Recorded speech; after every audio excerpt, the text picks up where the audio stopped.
needs no formal introduction. Please join me with a big California welcome for Harry Schumacher.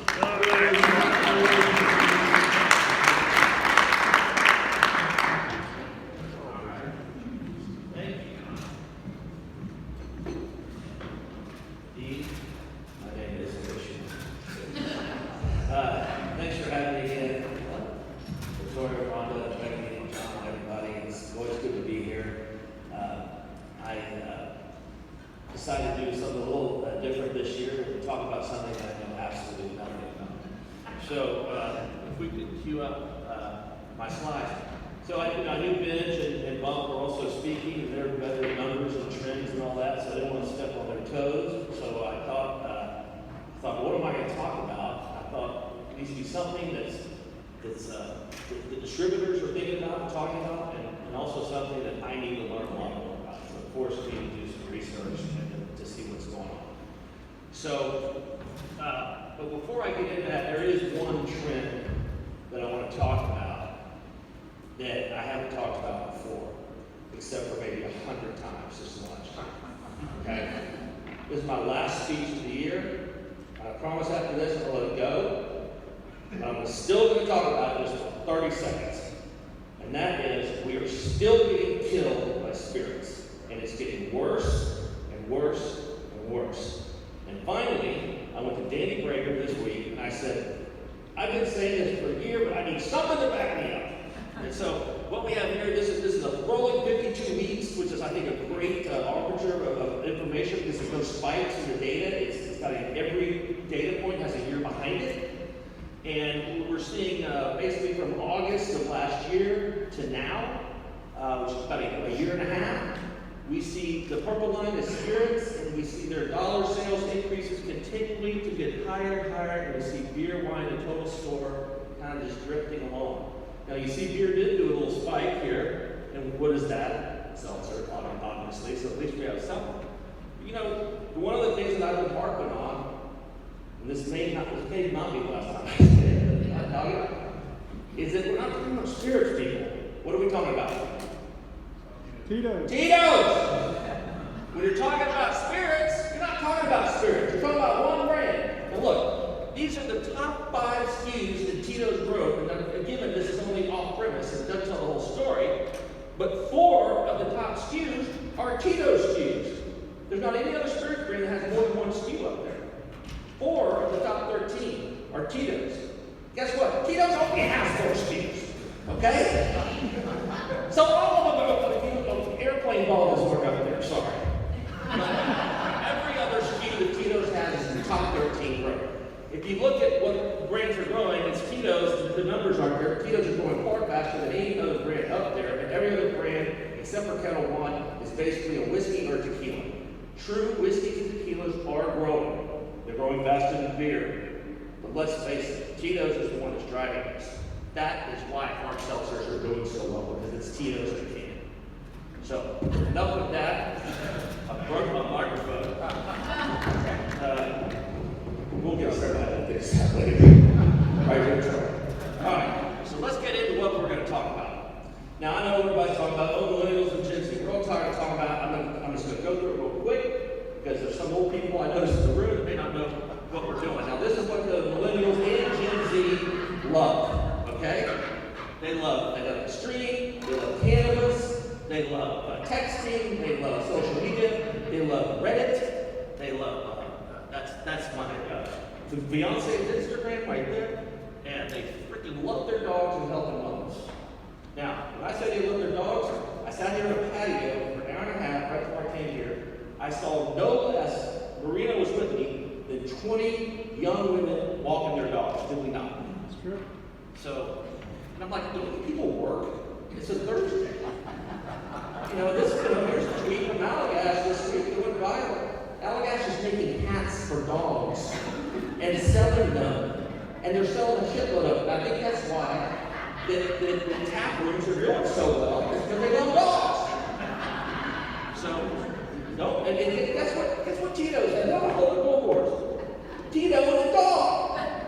And then that's the number one charity that Tito's gives to is dog charity. So there you go. So now let's talk about, let's quit talking about millennials. tired of them. They suck. We all know that.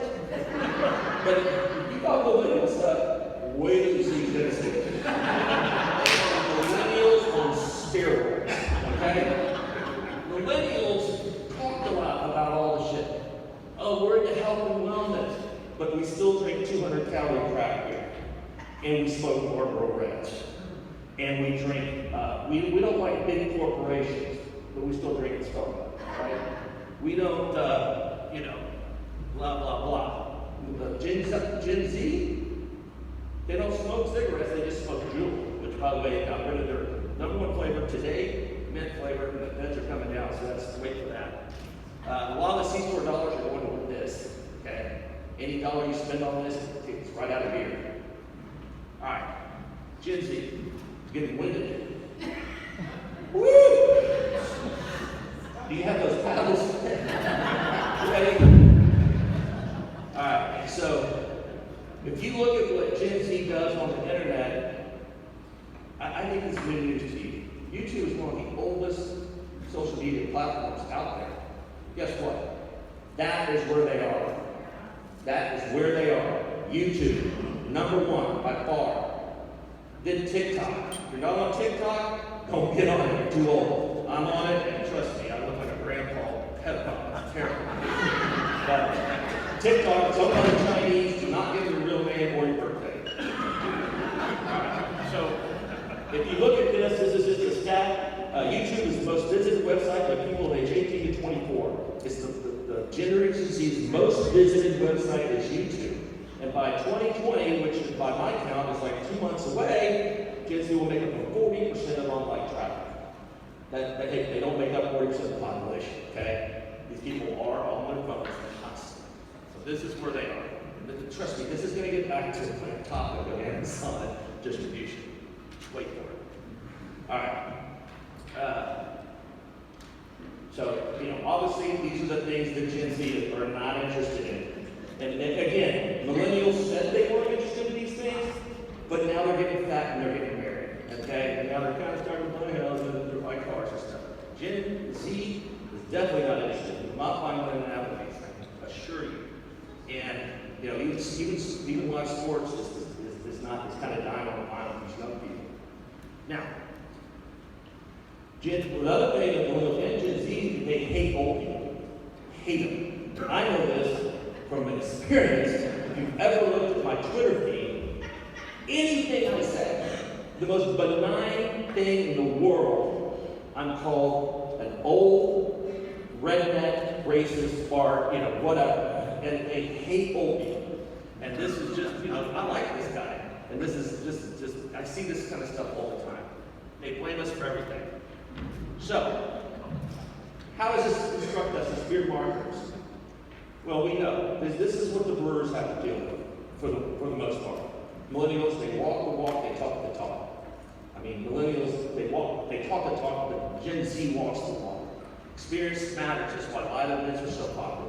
Text, Instagram, Snap, YouTube, TikTok, dogs, health and wellness. Convenience is the biggest one. So if you leave with one thing, you could have pads, pencils, just use your phone, take a picture of a slide. Here's the one thing. How does this instruct us as distributors? Because look, let's face it, distributors don't need to set up social media accounts and all that. And that's good if you have it, if you do. But anybody watch The Office? Anybody? We don't really are old. Nobody's seen The Office, the most popular TV show. Those screens. Okay, let me go back a few slides. Just reading my speech. There's a great one in The Office where Ryan the Temp creates a social media site for the paper company, and it ends up being like a site for perverts. Nobody will talk about beer on the beer distributor website, okay? Not even the brewer's websites, they try. Here's the key insight. Research shows that 3/4 of this age group, Gen Z, prefer staying at home and going out, and they forego regular nights out, watching TV, streaming what? On YouTube, and saving their money for big nights out. And when I say streaming on YouTube, they don't do it together. If you've ever seen young people at home, they're watching YouTube on their own phones, sitting next to each other with their own channels. They're not even doing it together. They don't give a shit about where they're going. Trust me. You ever been to a bar, they just loud and right screaming? I'm like, you have headphones? So this is what they do. So this is going to be a key thing going forward, particularly for on-premise. Now, I talked about Amazon, the whole point of this talk, and I think a lot of people have said, Amazon could be the biggest existential threat to the three-tier system. And I'm here to tell you there are a couple of other much bigger threats that Amazon may end up being something that actually helps the three-tier system in the long run. First existential threat that I'm not going to go into, we've talked about a lot, is tap rooms. If we're talking about right now, the biggest threat to the three-tier system is tap rooms selling directly to the public. Now, going forward, it's going to be less and less so. So not even going to tap rooms. Because guess what? At least Gen X, at least millennials drink beer, even if it was just craft beer. At least they're like, oh, we don't like big, mainstream domestic premium. We like craft beer. Gen Z doesn't like any beer. Okay? They're not drinking beer. It's sad and true. They are drinking seltzers. So, this is come up, the growth of these apps that will go to an on-premise account and take orders. Now, if you all have children in their 20s, you know that they most likely use one or more of these apps. Favor is one that's in Texas only. It's now owned by Cbbd, our largest grocery chain. And so Cbbd has integrated Favor to not only bring on-premise, but also bring off-premise goods to people. And trust me, my sons, they have so much on my credit card on all these apps. So, if you look at, that's my dog. I'm bringing dogs in mine. We're trying to cater to a younger group. So, I have my dog. He moves like named Blue and does my graphics for me. So anyway, you can see all these apps are growing very fast.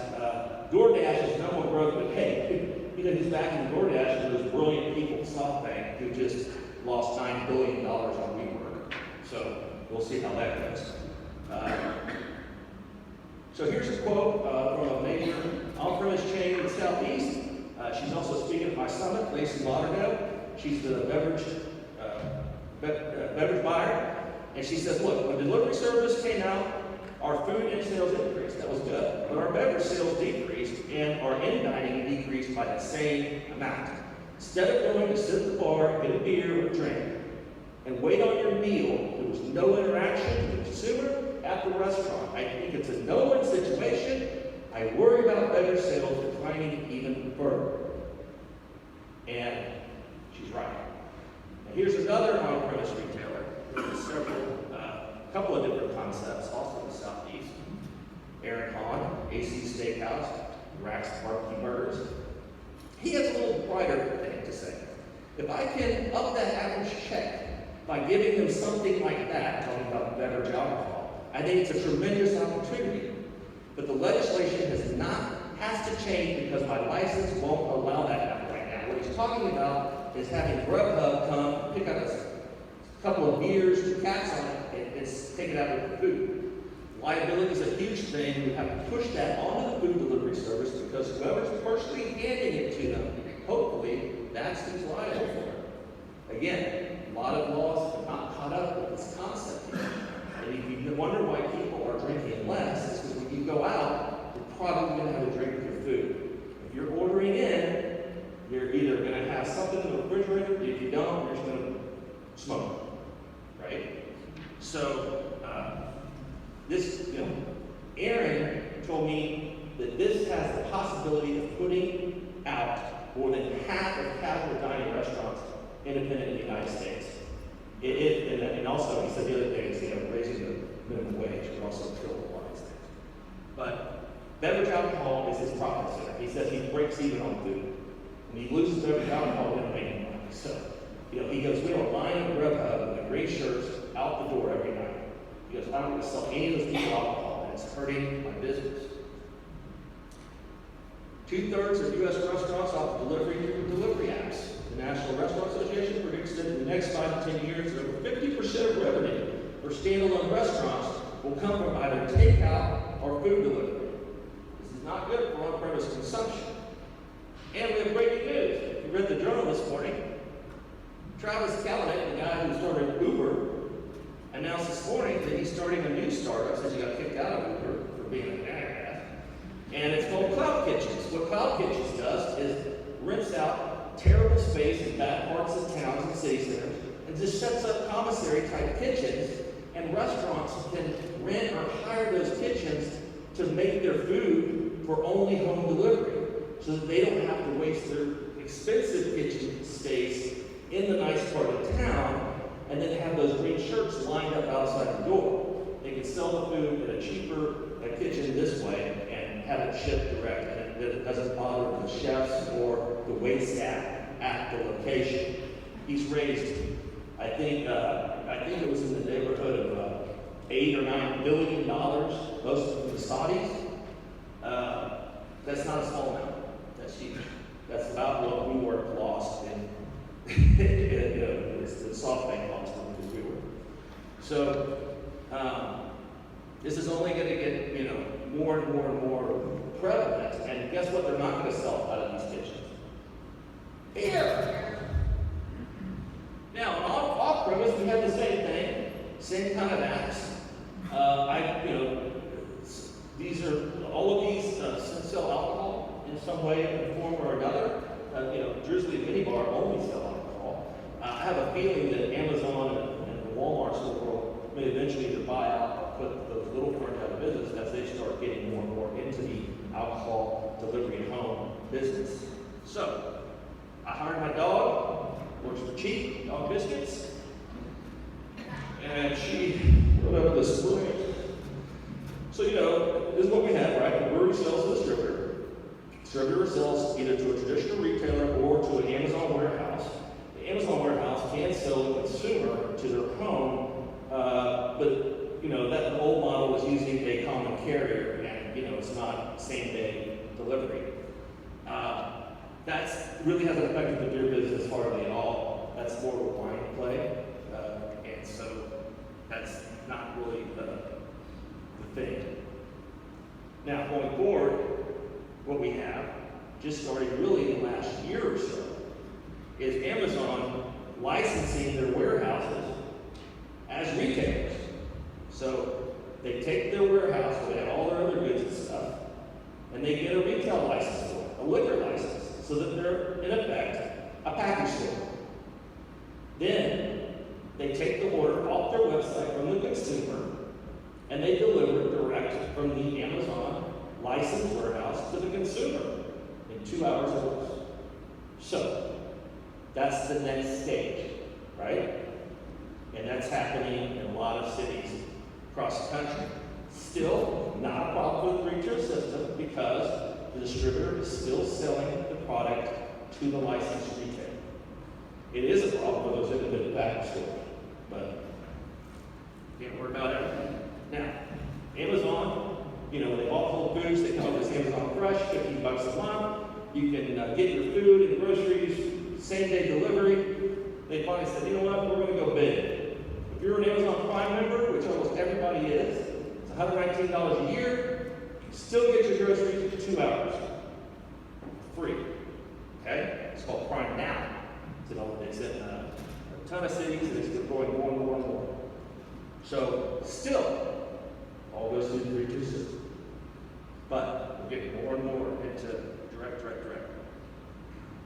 So, Amazon, just this quarter, right now, $1.5 billion to make one-day delivery a reality for more and more Prime customers. So, 35 cities offer Prime Now delivery.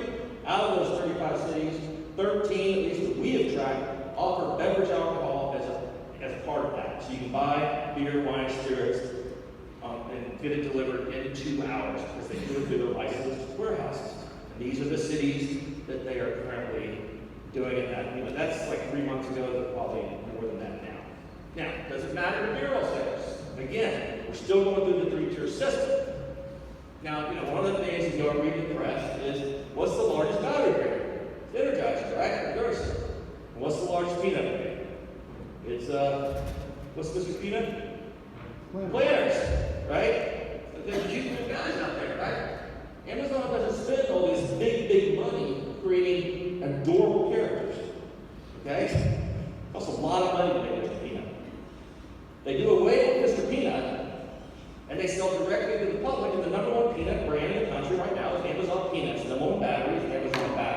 private label. That is where we're going to get nailed, folks, and it could happen. And it could happen quicker than you think. You got somebody like Pete Marino with a lot of capacity, and Amazon comes and says, make me a Kawagalamala brand, make it a double IPA. They ship it to a bump the dog wholesaler, not anybody in this room, but we know they're out there, especially in wine and spirits, but not as much in beer anymore. You remember the old days, like in the 80s, the past kind of having these bump the dogs in Northern California where they only made like 50 cents a case, and half the time they didn't even bump the dock. I mean, we reported out on this in wine and spirits just like a month ago. There's a wine and spirits in the Northeast. They didn't even bother bumping the dock. They had a file cabinet in the corner that had the license in it. They would just kind of shuffle the paperwork, and they would ship to Total Wine and More all over the East Coast. Okay? It's happening now. If they create a private label, they boost, you ask for beer on Amazon now, they say, here's, if you like double IPAs, craft isn't some brand loyal. They went, oh yeah, I'll take that, it's cheap. And they can bypass the distributor. Thank you, Blue. Luckily, beer is penny relative to its price. Beer is still a branded business. I would argue that it's not as branded as spirits is anymore. It used to be. I think spirits is more branded now. You're not going to order a cheap bottle of vodka to your home to embarrass yourself. You're going to probably order Tito's. But on beer, it's not embarrassed if you have a weird named IPA because nobody knows what it is anyway, and it's still cool. Still, for the most part, we're still branded. Depression. And the big thing is how you verify. You can do it, but Cbbd does it every day. Delivery guy just takes a picture of your ID. It's fine. Thing is, you have to be there.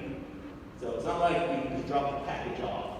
And a lot of people don't want to be home, they just want to drop it off. So there is still an age verification process that makes beer and wine spirits stickier and less prone to direct shipping. So, and we also have the problem with a lot of underage kids are buying their beer and wine on Facebook and Craigslist. The Attorney General have woken up to this, so it is a problem that the government is aware of, and I don't think Amazon wants to have this issue. So, also this, I just saw this yesterday, most Amazon brands are guns anyway, so I don't know, I don't think we can play that video, because I don't think there's sound, but anyway, the drone delivery is just another component that's coming, and it's pretty cool the way they can just deliver it to your house, and you can order it and get it in 15 minutes. What's that? They've gone to the big football match, to be clear, that is the sort of football. Anyway, she used this invited piece of quote. The video is working, so we'll just go away. So you just, oh, there it is. Listen up. Well, you could hear anyway the poor thing, but what's the point? Because all they got here is blah, blah, blah, Stuart, blah, blah, Stuart, blah. Most supposed to behave like a rational human being. I'm entitled to place it on the widows for a pair of pure low-power firm-ground sausage and have them delivered in 30 minutes, or less. And in a location not too far away, a miracle of modern technology is dispatched.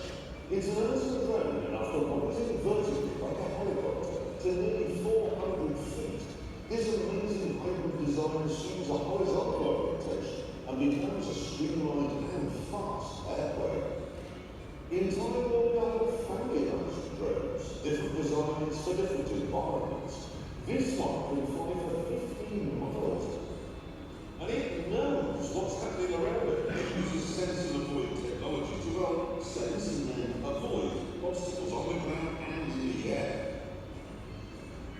Back at the house, you're getting a message on your tablet to say that your primary delivery is arriving. It is. Goes back to vertical mode and scans the landing area for potential hazards.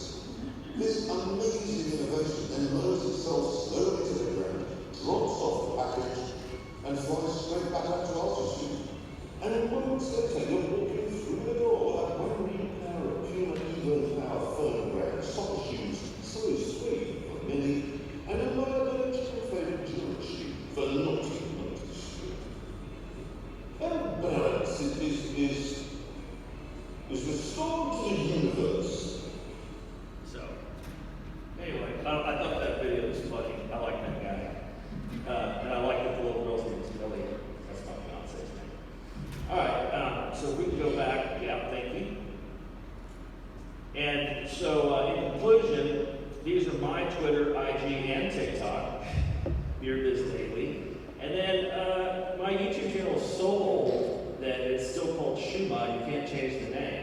If you go to YouTube and look that up, you will find podcasts that I made 15 years ago, when I had a lot more hair. What even called a podcast back then, because they didn't have podcasts. Way ahead of my time.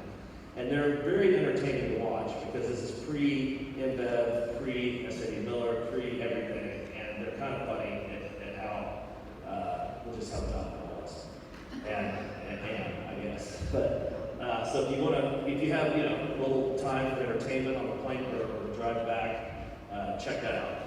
And then also, wanted to remind you that we'll have some great speakers next month, or 2 months at the Breakers in Palm Beach. Put in a quick plug for that. I know you guys really want to get out of this terrible weather in California and come to fly across the continent and go to Palm Beach.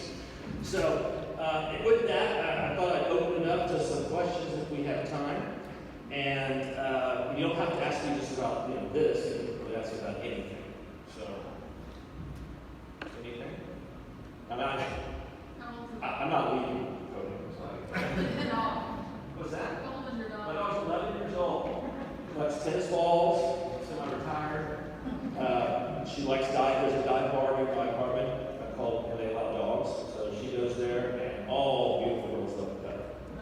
So, anything else? I'm gonna leave. I'll leave.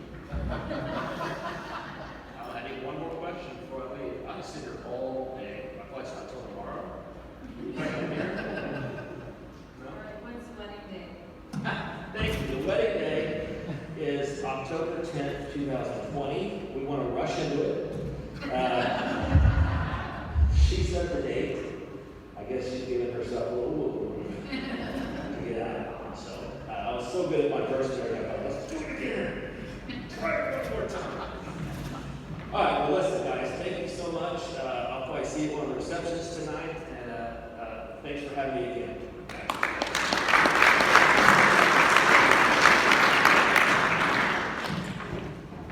Thank you, Harry.